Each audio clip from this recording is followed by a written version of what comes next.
생생하게 상생하며 YTN 라디오 생생경제. YTN 10주년 축하드리고 항상 많이 듣고 경제뉴스 많이 좋은 곡 들려주세요. YTN 라디오 10주년 축하드리고요. 생생경제 힘내십시오. 열심히 듣겠습니다. 안녕하세요. YTN 라디오 생생경제 김혜민입니다. 한 아이를 키우기 위해서는 마을 전체가 필요하다는 속담이 있습니다. YTN 라디오가 10주년을 맞이할 때까지 많은 분들의 애씀이 있었습니다. 무엇보다도 10년 동안 사랑해 주시고 들어주신 청취자분들이 YTN 라디오 10주년의 주인공입니다. 다시 한번 감사드리고요. 앞으로도 애청해 주시기를 부탁드릴게요. 10년을 함께한 인연, 100년을 함께할 약속. 2018년 4월 30일 YTN 라디오 개국 10주년 특집 생방송 지금 시작합니다.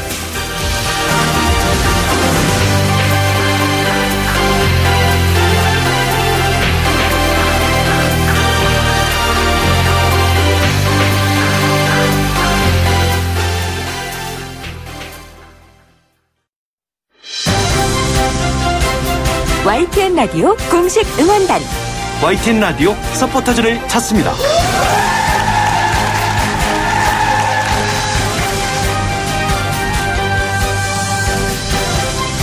YTN 라디오 개국 10주년의 주인공 청취자분들을 위한 선물 꾸러미를 푸는 시간입니다.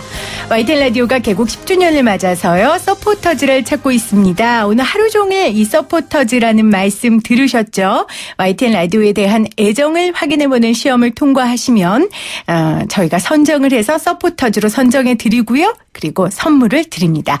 특별히 오늘 퀴즈는 늘 우리 프로그램에 선물을 소개해 주는 목소리거든요. 이분이 소개해 줄 거예요. 먼저 소개 부탁드릴게요. 네, 정답을 아시는 분은 단문 50원, 장문 100원의 이용료가 부과되는 유료 문자 샵 0945로 답 보내주세요. YTN 라디오와 우리 청취자 여러분을 연결해주는 중요한 숫자, YTN 라디오의 주파수는 무엇일까요? 정답을 보내주신 분들 중 945분께 맛있는 커피 쿠폰을 선물로 드립니다. 정답 아시는 분은 단문 50원, 장문 100원의 이용료가 부과되는 유료 문자 샵 0945로 답 보내주세요.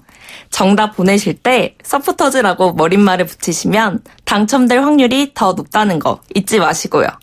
커피 쿠폰, 나도 받고 싶다. 네. 나도 받고 싶다. 이거 여러분 기억하시죠? 우리 프로그램에 선물 소개하는 그 주인공이 왔습니다. YTN 라디오 주파수를 아시는 분 지금 바로 문자 주세요. 샵 0945고요. 여러분의 많은 참여 기다리고 있겠습니다. 많은 분들 문자 보내주고 계신데 생생경제 청취자분들 뒤처지면 안 됩니다. 다른 프로그램들 문자 많이 왔습니다. 제가 또 요런 거 지는 거 못 참습니다. 여러분들 문자 많이 보내주셔서 제 길을 좀 살려주시고 YTN 라디오 10주년도 여러분 같이 축하해 주시길 부탁드릴게요. YTN 라디오의 주파수 샵 0945로 보내주세요. YTN 라디오 개국 10주년 기념 10시간 릴레이 이벤트는 재무설계의 명가 키오메세 플래너와 함께합니다.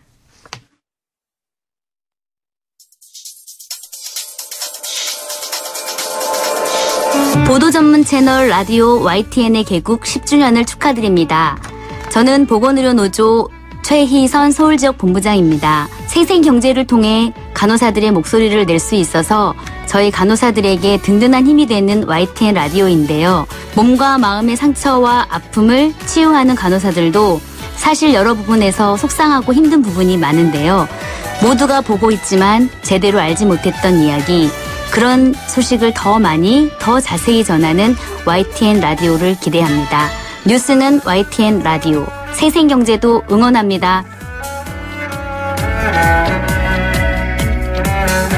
네, 4월 30일 YTN 라디오가 개국 10주년을 맞이했습니다. 여러분들과 함께 지금 축하하고 있는데요. 지금 문자로 많이 보내주고 계세요. 0529님, FM 94.5 YTN 라디오 주파수 전달드립니다. 10주년 축하합니다. 8484님, 94.5 항상 신뢰할 수 있는 뉴스 YTN 건승하십시오 하셨습니다. 8333님, 94.5 10주년을 경축합니다. 저는 개인 사업자입니다. 아침 8시에 출근해서 불을 켜면 94 94.5 오후 9시까지 쭉 듣습니다.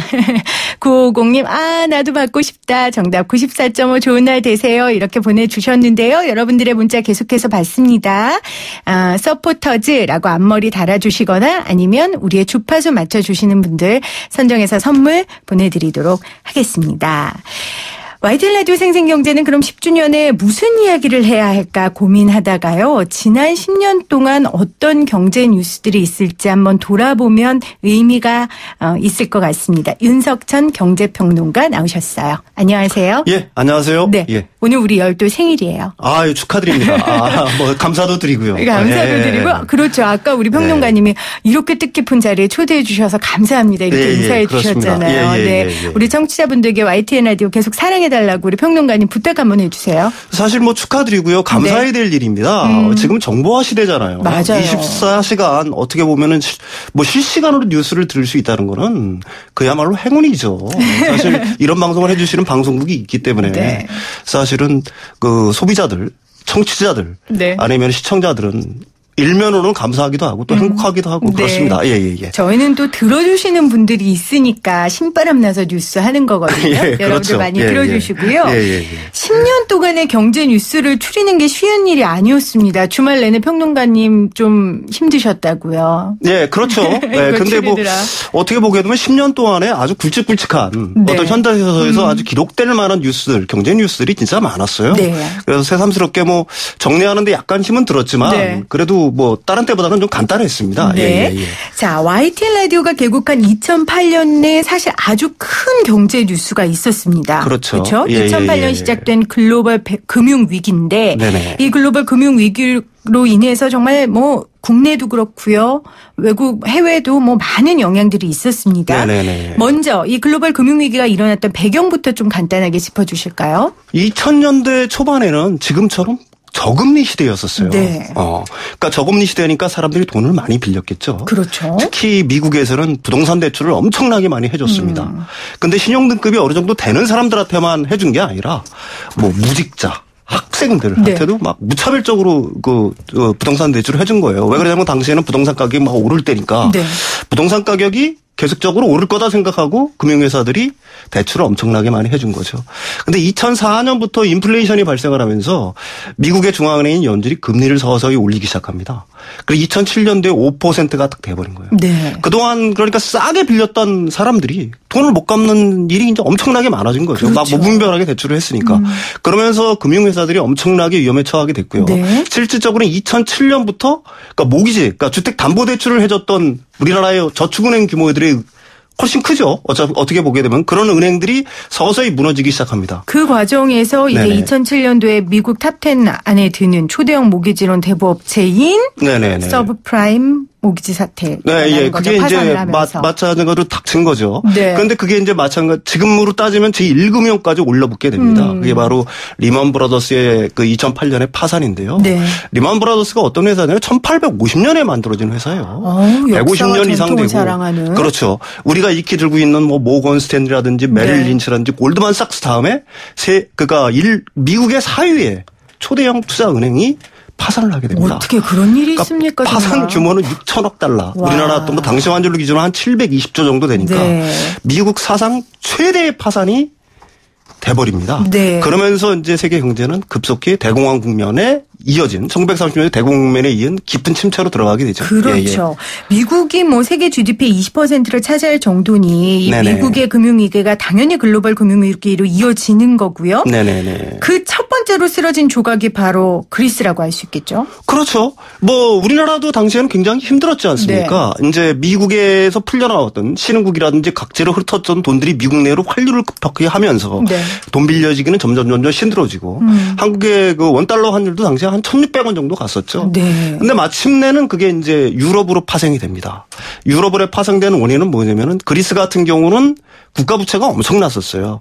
근데 2009년 당시에 사실은 정권이 바뀌면서 숨겨왔던 국가 부채 규모가 드러나기 시작한 거죠. 네. 전에는 한 4% 정도였다고 그러는데 한 13%. 그러니까 GDP의 한 113% 정도의 국가 부채가 숨겨왔던 게 드러나면서 사실은 그리스가 이제 본격적으로 돈 빌리기가 힘들어진 거죠. 아, 그 기억나요. 네. 그 당시에 막 그리스 국민들 엄청 좌절했던 표정들 그렇죠. 그리고 이제 이 여파가 우리 한국 경제에 어떻게 나타나냐 했는데 그렇죠. 실제 한국 경제도 쓰나미처럼 그렇죠. 빌려왔던 걸로 기억해요. 네. 우리나라 경제에는 어떤 영향을 끼쳤나요? 뭐 이제 사실은 유럽의 위기가 그리스에서 끝나면 다행인데 당시에 피그스르 국가라고 그랬잖아요. 네네. 뭐 스페인, 포르투갈, 이태리 등등 이런 국가들로 전면될 것들이 우려가 되면서 사실은 외국인 자금들이 많이 빠져나갈 거라는 우려들.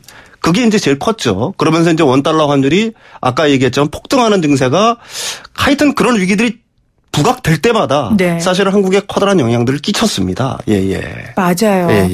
2008년 10월 저도 자료를 찾아보니까 한국은행과 미국의 중앙은행인 연방준비제도 이사회와 300억 달러 상당의 통화스와프도 협정했었고요. 그렇죠. 그 당시에 예. 뭐 영향이 엄청 났었던 걸로 저도 기억을 합니다. 네네. 오늘 YTN 라디오 생생경제 지난 10년 경제 뉴스 살펴보고 있는데요. 저희가 커피 쿠폰 선물로 드린다고 했는데 이것만 드리면 아쉽습니다. 그래서 저희가 뭘 준비했냐면요.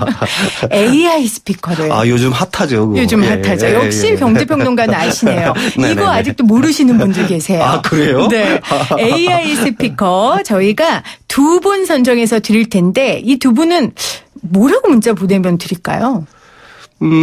글쎄요. 제일 감동적인 문자. 제일 감동적인 아니면 문자? 어떤 사연을 적어주면 좋겠죠. YTN으로 큰 도움을 받았다거나. 네, 좋아요. YTN 라디오와 관련된 아주 감동적인 네네네. 우리 평론가님과 저의 마음을 움직일 수 있는 아주 감동적인 사연을 보내주시는 분 2분 선정해서 저희가 AI 스피커 보내드리도록 하겠습니다. 이것도 좋을 것 같아요, 평론가님. 10년 동안의 경제 뉴스 중에 가장 기억에 남는 거. 아, 그것도 좋죠. 그거 보내주신 분들 중에서도 저희가 선정해 보겠습니다. 아니면 자기한테 가장 큰 영향을 미친 경제 뉴스. 그것도 좋을 것 같아요. 그렇습니다. 맞아요. 예를 들면 2008년도에 자녀도 유학 보내신 그렇죠. 분들 굉장히 힘들었어요.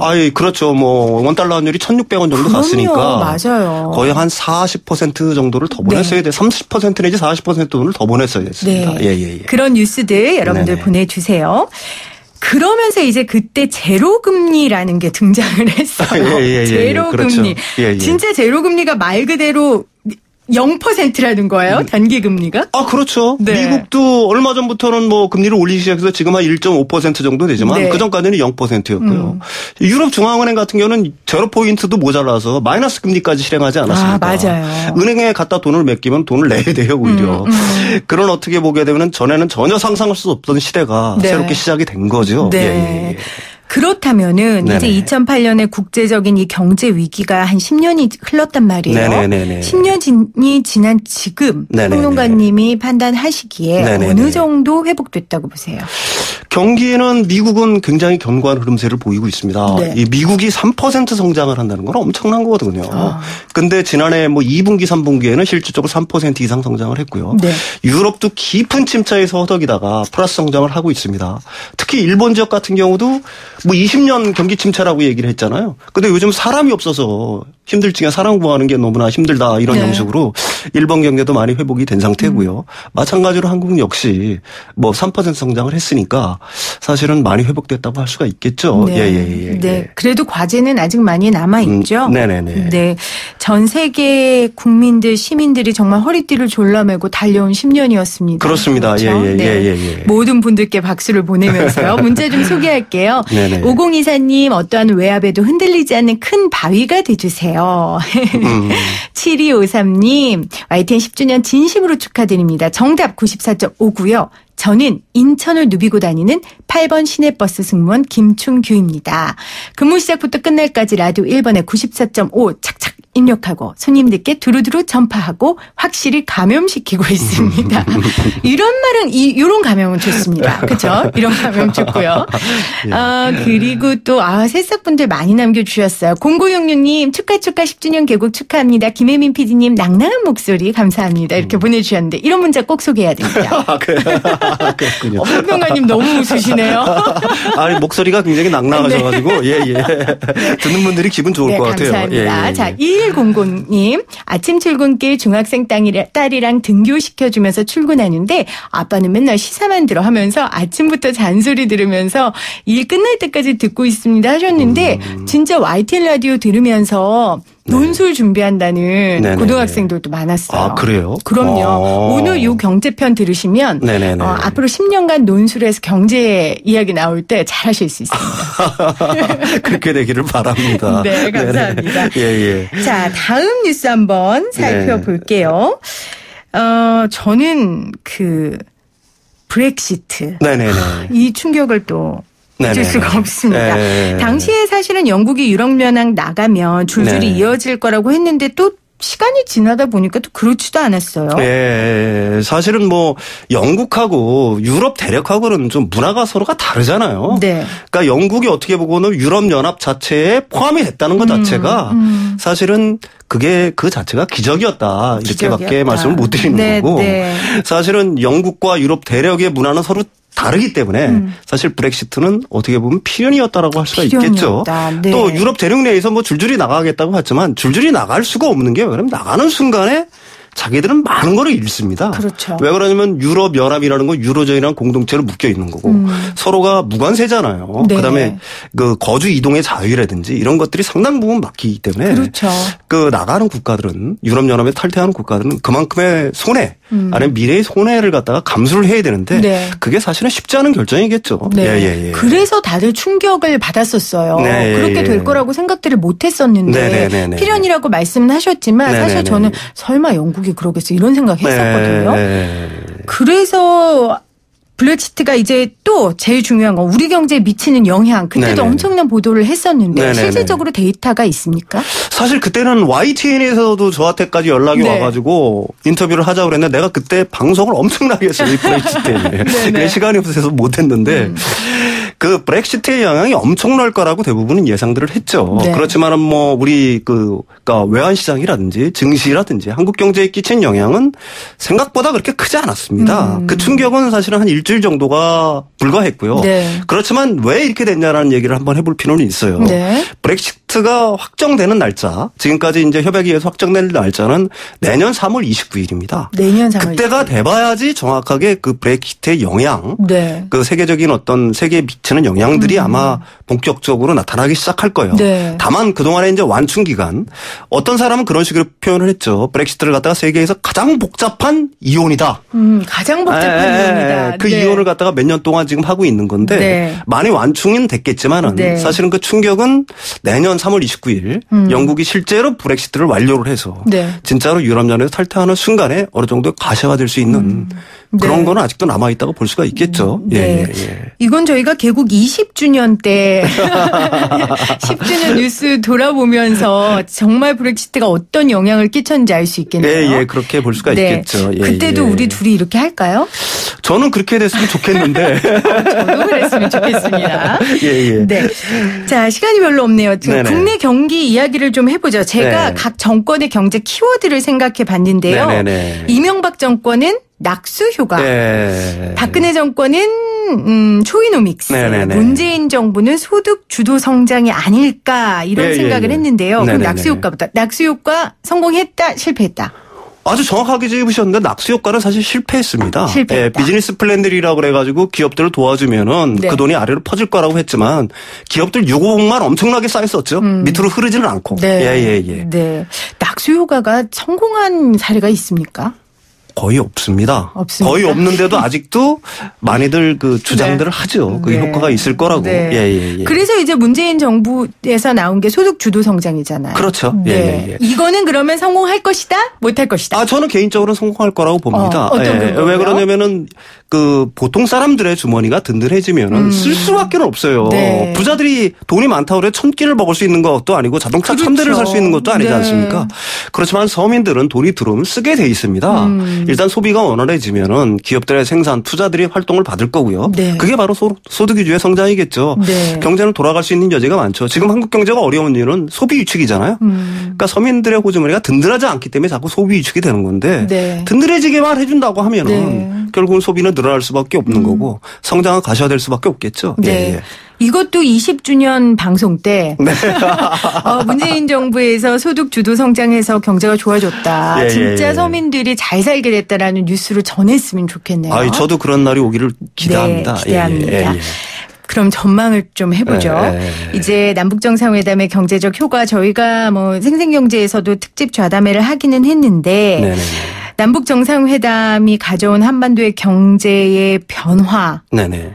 어떻게 보세요? 통일은 대박이에요. 통일은 한국은 대박입니다. 지금 잠재 성장률이 한 3% 정도 고착화돼 있지 않습니까? 네. 근데 만약에 통일이 된다 그러면 이 잠재 성장률은 당장 5%, 7% 정도로 높아질 거고요. 네네. 사실 그 잠재력은 엄청나요. 가령 만약에 통일이 된다고 가정을 했을 때 골드만삭스가 2009년에 예상을 했죠. 2050년 경에 한국은 일본 경제를 추월할 것이다. 독일, 프랑스도 추월할 것이다.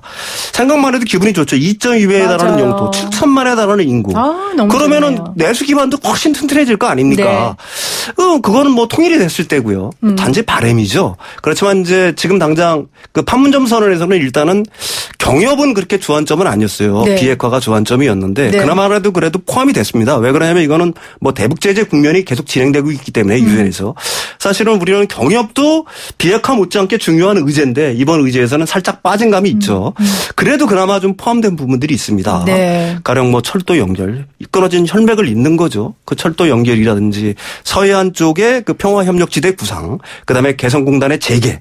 이거는 굉장히 중요한 의미를 갖고 있습니다. 사실 경협만 된다고 하더라도 사실은 한국의 잠재 성장률은 지금보다 한 1% 정도는 좀 네. 높아질 수 있다고 봐요. 네. 예, 예. 비핵화에 결국은 하려고 하는 이유가 네네네. 경제적 이득 아니겠습니까? 그렇죠. 그러니까 뭐 당연히 네, 그 경제 성장과 발전으로 이어질 거라고 믿고요. 사실 네네. 저희가 개국 10주년이 지난달만 됐어도 이런 뉴스 못했을 거예요. 글쎄 말입니다. 아무랬죠. 네, 이번 달이어서 이런 뉴스, 장밋빛 뉴스를 들을 수 있는 게 아닌가 싶습니다. 오늘 YTN 라디오 생생경제, YTN 라디오 개국 10주년을 맞이해서요. 지난 10년간 어떤 경제 뉴스들이 있었는지 윤석전 경제평론가와 함께 이야기 나눴습니다. 오늘 저희 생일 와주셔서 감사해요. 아유, 제가 감사드려야죠. 감사하고요. 축하드립니다. 네, 예. 고맙습니다. 예.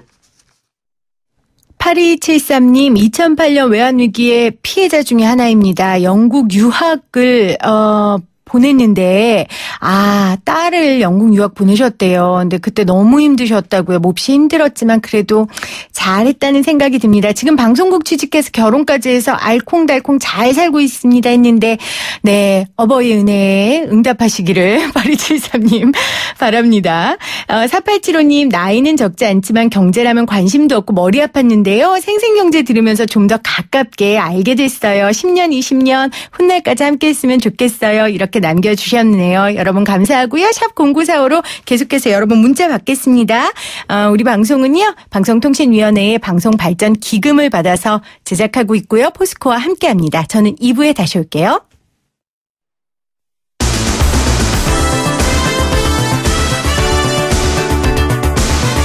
YTN 라디오 개국 10주년 특별 초대석, 생생하게 상생하는 한국 경제를 꿈꾸는 우리에게 가장 적합한 분이 누굴까 고민하다가요. 이분을 모셨습니다. 일자리위원회 이목희 부위원장입니다. 안녕하세요, 부위원장님. 네, 안녕하십니까. 네, YTN 라디오가 개국 10주년을 맞이했습니다. 네. 축하 인사 한마디 부탁드려요. 예, YTN이 그동안 빠르고 정확한 뉴스, 그다음에 다양한 우리 삶에 도움되는 네. 좋은 프로그램들 많이 제공해 주셨고, 예, 더 좋은 프로그램을 위한 노력들이 지금도 계속되고 있는 것으로 알고 있습니다. 네. 축하드리고 앞으로 더더욱 국민에게 다가가는 국민의 뜻을 받드는 그런 방송이 되기를 바랍니다. 네, 국민의 뜻을 받드는 그런 방송이 되도록 노력하겠습니다. 더더욱 좋은 방송을 만들고 있다고 아신다라고 말씀해 주셨는데 그래서 탄생한 게 이 생생경제예요. 부위원장님. 네. 네. 저희 상생하는 경제를 꿈꾸는 경제 프로그램이요. 대한민국에 저희가 유일하다고 저 혼자 생각합니다. 혼자 생각하시네요. 아니 그렇게 생각하시는 분들도 뭐 들어 있지 않겠습니까? 네. 부위원장님 저희 YTN 라디오 생생경제도 축하해 주세요. 네, 나라다운 나라 얘기하면 사실은 서민과 중산층의 일과 삶이 편안하고 따뜻한 나라입니다. 맞습니다. 이런 프로그램들이 가고자 하는 목표에 도움이 되기를 바랍니다. 네. 부위원장님이 되셨다는 뉴스를 듣자마자 저희가 바로 전화를 드렸어요. 근데 이렇게 뜻깊게 개국 10주년 YTN 라디오 생생경제에 나와주셔서 다시 한번 감사드리고요. 지금 취임하신 지 며칠 되신 거죠? 지금 3주 됐습니다. 3주. 네. 적응은 좀 되셨어요? 적응이랄 것은 없고요. 네. 이 일이 워낙 힘들고 어려운 일이기 때문에. 그럼요. 예, 뭐 시작부터 강행군이고. 네. 예를 들면 이제 기본적으로 해야 될 게 있지 않겠습니까? 그러니까 국회나 노사를 찾아가서 인사를 네. 하는 게 있고요. 관련 부처 업무 보고를 받는 게 있습니다. 관련 부처 업무 보고는 어제를 끝으로 주요 부처는 다 받았습니다. 네. 그러니까 이제 이걸 정리해서 이제 새로운 기획들을 해서 이제 하나씩 국민들에게 말씀드릴 그런 순서가 온 것 같습니다. 네. 왜 이목희 부위원장님이 발탁됐다고 생각하세요? 그건 잘 모르겠습니다. 인사권자가 네. 생각이 있겠는데 제안을 받고 제가 생각했던 게 이런 것입니다. 참 힘들고 어려운 일이다. 그럼요. 그런데 누군가는 해야 될 일 아니냐. 그렇죠. 근데 제가 그래도 한 20년 동안 IMF 이후로 나름대로 공부하고 네. 고민해온 사람이니까 아마 그런 점을 인사권자가 생각하지 않았을까 이렇게 추정해 봅니다. 네. 제가 추정하는 것 중에 하나는요. 위원님이 위원 시절에도 여당, 야당 다 같이 모든 의원들을 잘 어울러 주셔서 잘 이렇게 전달해 주시고 이런 역할들을 잘 해 주셔서 아마 좀 여야의 이런 뜻깊은 일을 함께 잘 해 주는 적합한 사람이다라는 판단이 있지 않으셨을까요? 인사권자가. 글쎄, 그건 잘 모르겠습니다. 혹시 저 문 대통령 만나가서 물어보십시오. 문 대통령님 이거 들으시면 샵 0945로 우리 이목희 부위원장님의 발탁 이유 보내주시면 제가 소개하도록 하겠습니다. 오늘 YTN 라디오 개국 10주년 일자리위원회 이목희 부위원장님과 함께하고 있는데요. 부위원장님, 저희가 YTN 라디오 10주년이어서요. 우리 청취자들께 지금 퀴즈를 드리고 그 퀴즈를 맞추신 분께 커피 쿠폰을 쏘고 있습니다. 아, 그렇습니까? 그래서 오늘 네. 저는 해당이 안 되나요? 안 됩니다. 아. 이목희 부위원장님은 안타깝게 안 되고요. 대신 네. 잘 문제를 내주시면 우리 청취자들이 듣고 많은 분들이 참여해 주실 것 같아요. 문제 한번 내주세요. YTN 라디오와 우리 청취자 여러분을 연결해주는 중요한 숫자가 있습니다. 네. YTN 라디오의 주파수는 무엇일까요? 이게 문제가 되겠습니다. 네, YTN 라디오의 주파수는 무엇일까요? 여러분 정답 아시면 단문 50원, 장문 100원의 이용료가 부과되는 유료 문자 샵 0945로 답 보내주시고요. 정답 보내주신 분들 중에 945명을 저희가 뽑아서 맛있는 커피 쿠폰을 선물로 드립니다. 정답 보내주실 때 서포터즈라고 머릿말 붙이시면 당첨될 확률이 더 높습니다. 그런데 지금 하신 말씀 중에 정답이 있는 것으로 보입니다. 어머, 그렇네요. 네, 여러분들. 자, 문자 보내주세요. 아, 부위원장님하고 이렇게 인터니까 너무 유쾌한데요. 아, 예, 저도 그렇습니다. 네, 이렇게 유쾌한 것처럼 일자리가 막 팍팍 늘어났으면 좋겠는데. 예. 지금 실적 어떻습니까? 지금 아시다시피 고용 환경이 좋지가 않습니다. 그렇습니다. 여러 가지 이유가 있습니다만 지금은 이제 고성장 시대가 가고 네. 이제 뭐 저성장 기조로 들어섰습니다. 거기다가 이른바 에코 세대 20대 후반이 2018년, 19년, 20년 아주 일자리 시장에 고용 시장이 많이 들어오게 돼 있습니다. 네. 이런 것도 있고 또 고용 없는 성장. 예를 들면 자본 집약적, 기술 집약적이기 때문에 네. 예를 들면 재벌 대기업 같은 경우는 성장을 해도 고용이 별로 늘지 않는 이런 현상들이 기본적으로 이제 깔려 있고요. 네. 거기다 여러분 아시는 대로 지금 조선과 자동차 이런 산업들이 구조조정을 하고 있습니다. 그렇습니다. 그래서 예를 들면 거제, 통영, 군산 같은 데는 실업률이 그 있기 전 배 이상으로 올랐습니다. 네. 이런 현상들이 겹쳐서 지금 고용 사정이 별로 안 좋은 네. 그런 상황에 있습니다. 네. 급변하는 환경 속에서 노동 환경은 더 최악으로 치닫고 있는 게 아닌가 이런 생각을 하는데 그 80년대 후반에서 90년대 중반까지 한국노동연구소 소장도 역임하셨잖아요. 네네.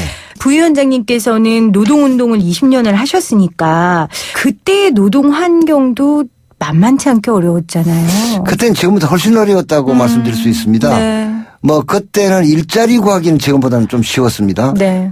고도 성장을 하고 그렇죠. 그때는 성장하는 만큼 고용이 계속 늘었으니까요. 네. 그런데 사실은 그때는 노동자들의 권리가 제대로 보장되지 않을 때죠. 그렇죠. 사실은 노조 만들 권리도 법에는 있지만 실제로는 그 노동자들이 쓸 수 없었던 것이고요. 네. 그다음에 뭐 저임금, 장시간 노동, 열악한 작업 환경 이런 것들이 정말로 노동자들을 고통스럽게 하던 시대였죠. 네. 87년 이후로 이제 노동조합도 많이 만들어지고 노동자들의 권익도 신장됐죠. 그래서 사실은 이제 이른바 대기업 노동자들, 대기업 정규직 노동자들의 생활은 뭐 괜찮은 편이죠. 다만 이제 잘 아시는 대로 IMF 이후로 이 고용 시장이 아주 악화되면서 네. 지금은 사실은 일자리 구하는 특히 청년들이 일자리 구하는 게 너무 어려워졌고요. 그렇습니다. 그와 함께 비정규직 노동자들이 대폭 늘므로써 취업은 해 있습니다만 참 사람다운 생활을 하기가 힘든 네. 이런 노동자들이 많이 늘어나 있다는 것이 네. 참 안타까운 상황입니다. 그래서 일자리위원회 홈페이지에 이런 말이 적혀 있더라고요. 일자리 양은 늘리고 질은 높이고 격차는 줄인다. 네, 그렇습니다. 네. 아마 이 말 뜻에 이 지금 어려운 일자리 문제를 이렇게 해결해야 한다는 목표를 제시하신 것 같은데요. 네. 일자리의 양을 늘리기 위해서 어떤 노력을 일단 하고 계십니까? 그게 두 가지로 하나는 공공부문과 민간부문이 있습니다. 네. 공공부문은 문재인 대통령이 후보 시절 공약한 81만 개를 늘린다는 공약이 있습니다. 네. 그러니까 공무원을 늘리고 공공 서비스 일자리를 늘리고 그다음에 공공부문 일자리 질을 개선하는 것인데 이것은 사실 정부의 의지가 있으면 예산으로 뒷받침해서 이제 하는 것이죠. 네. 근데 예를 들면 우리 공무원들이 공무원과 공공부문에 종사하는 노동자의 숫자가 우리는 8.9%입니다. 전체 네. 취업자의. OECD 평균은 21.3%입니다. 우리가 41.8%에 불과합니다. 네. 그러니까 생명, 안전, 보건, 환경, 복지 이런 사실 공무원들 공공부문 노동자를 많이 늘려야 하거든요. 네.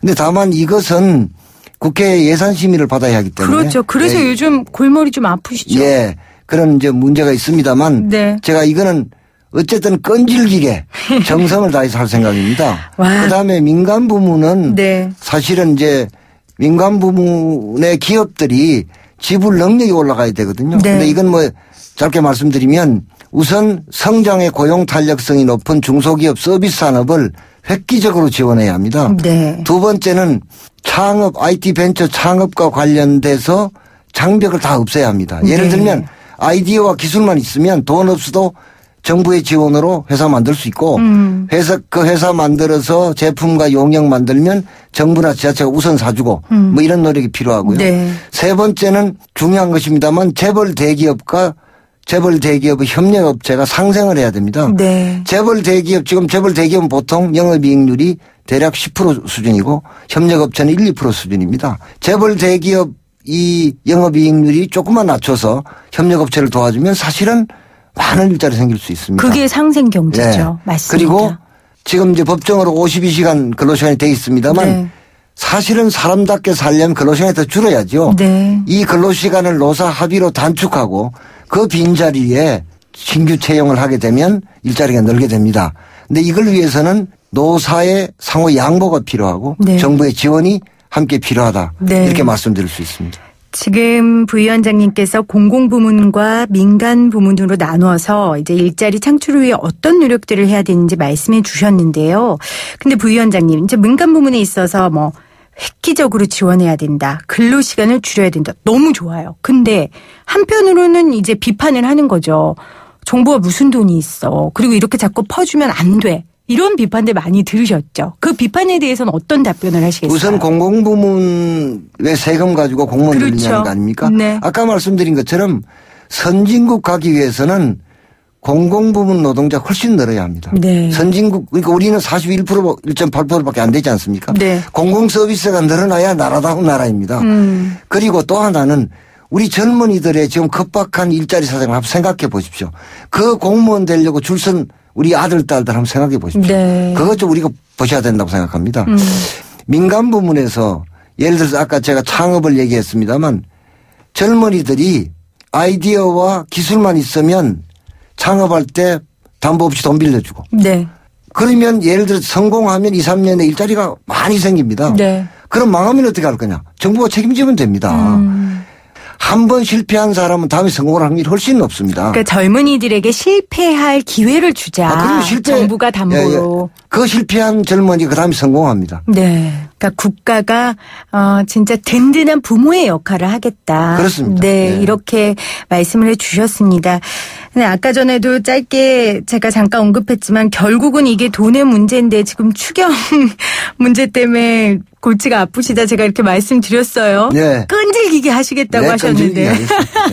끈질기게 지금 어떤 노력하고 계세요? 지금 이제 추경을 편성했는데 2조 9천억은 청년 일자리고 1조는 고용 위기 지역에 대한 대책입니다. 네. 제가 이 문제를 갖고 야당 대표들을 만났을 때 제가 이러저런 얘기를 들었습니다. 제가 경청했고 야당 대표들의 지적에 일리 있다 이런 생각도 갖고 있습니다.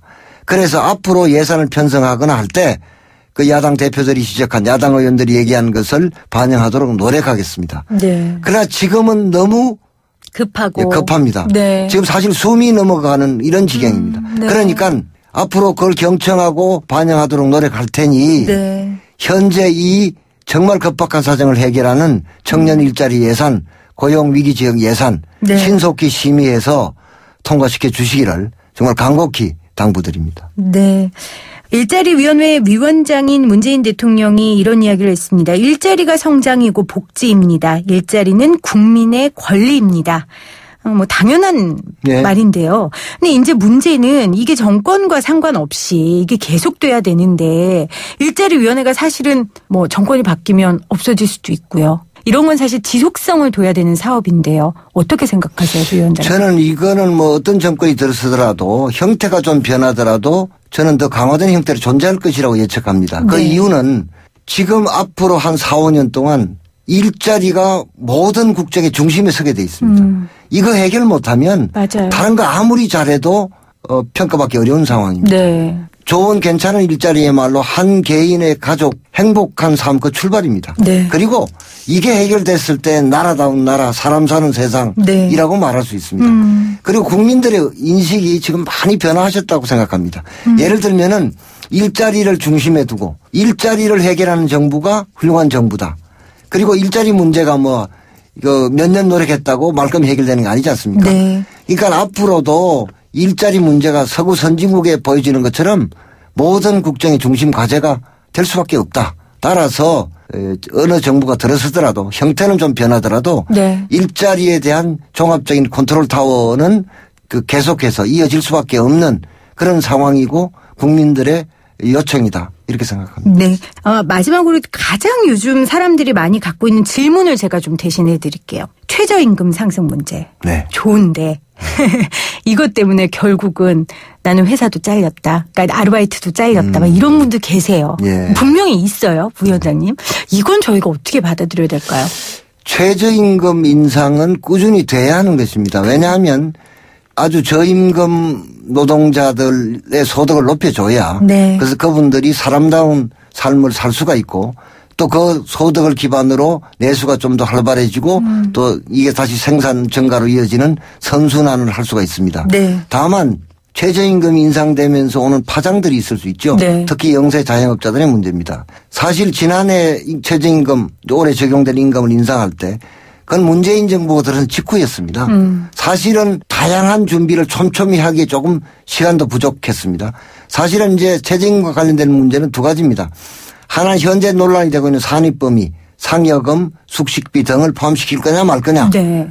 이거를 정리를 할 시간이 없었습니다. 네. 그걸 안 하고 이제 넘어온 것이고요. 다른 하나는 영세 자영업자에 대한 대책을 좀 더 촘촘하게 만들었으면 좋았을 걸 그렇게 보입니다.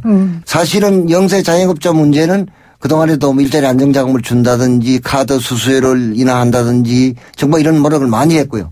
일자리 안정자금을 신청한 분들의 숫자가 70%를 넘어섰습니다. 네. 이거는 그래도 좋은 징조다 이렇게 봅니다. 네.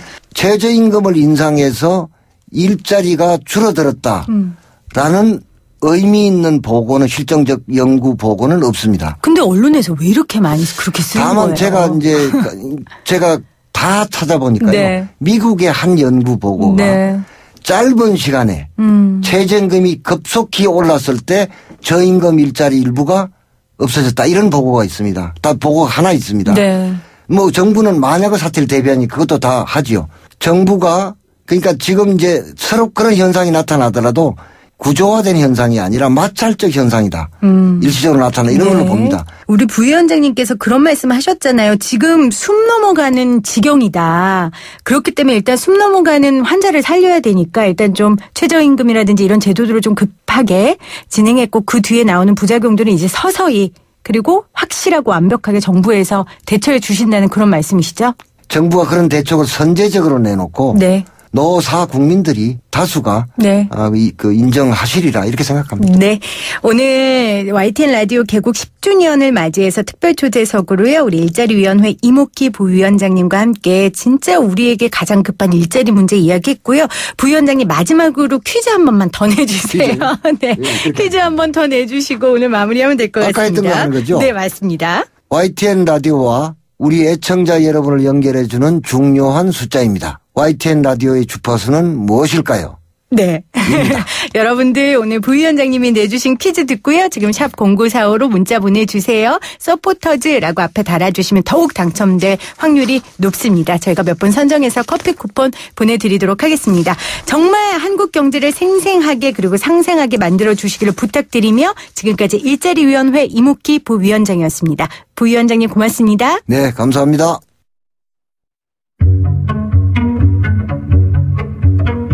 보도 전문 채널 라디오 YTN의 개국 10주년을 축하드립니다. 저는 전국 택배노조 김태한 위원장입니다. 평소 가장 빠른 뉴스와 생생한 이야기로 뉴스하면 YTN, YTN 하면 뉴스라는 이미지가 강했는데요. 김혜민 PD가 진행하는 생생경제를 통해 저희 택배노조의 이야기도 생생하게 담아주시고 더욱 가까이에 함께하는 뉴스란 생각을 하게 됐습니다. 뉴스는 동서남북의 앞글자를 딴 단어 아니겠습니까? 세상 어디에 누구의 소식이라도 가리지 않고 특히나 낮은 곳에 숨은 이웃들의 고통을 외면하지 않는 YTN 라디오가 되어주시기를 청취자의 한 사람으로서 매일 가가호우를 방문하는 택배기사의 한 사람으로서 바라봅니다. YTN 라디오 화이팅! 생생경제도 화이팅!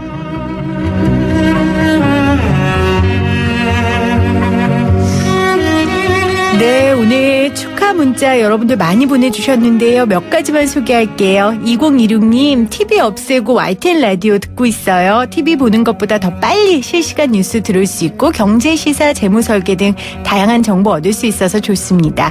4209님, 저 지난 고 노무현 대통령 서거일 때부터 청취하게 됐고요. 그 이후로 항상 라디오는 YTN만 듣고 있어요. 7095님, 10주년 축하드려요. 파주 운정지구인데요. 하루 종일 듣고 싶은데 신호가 약한지 잡음이 엄청나요 하셨는데 네, 저희가 이 부분 노력 많이 하고 있습니다. 여러분들 좀 더 많은 분들이 깨끗하게 들을 수 있도록 저희가 노력할게요. 3375님 2008년 기억에 남는 한 해예요. 2008년 빚내서 장사 시작하자마자 금융위기로 이자 폭탄 맞는 한 해였어요. 지금 잘 살고 있습니다. 이렇게 많이 문자 보내주셨어요. 여러분들 사랑 감사하고요. 앞으로도 계속해서 좋은 방송 위해서 애쓰고 노력하겠습니다.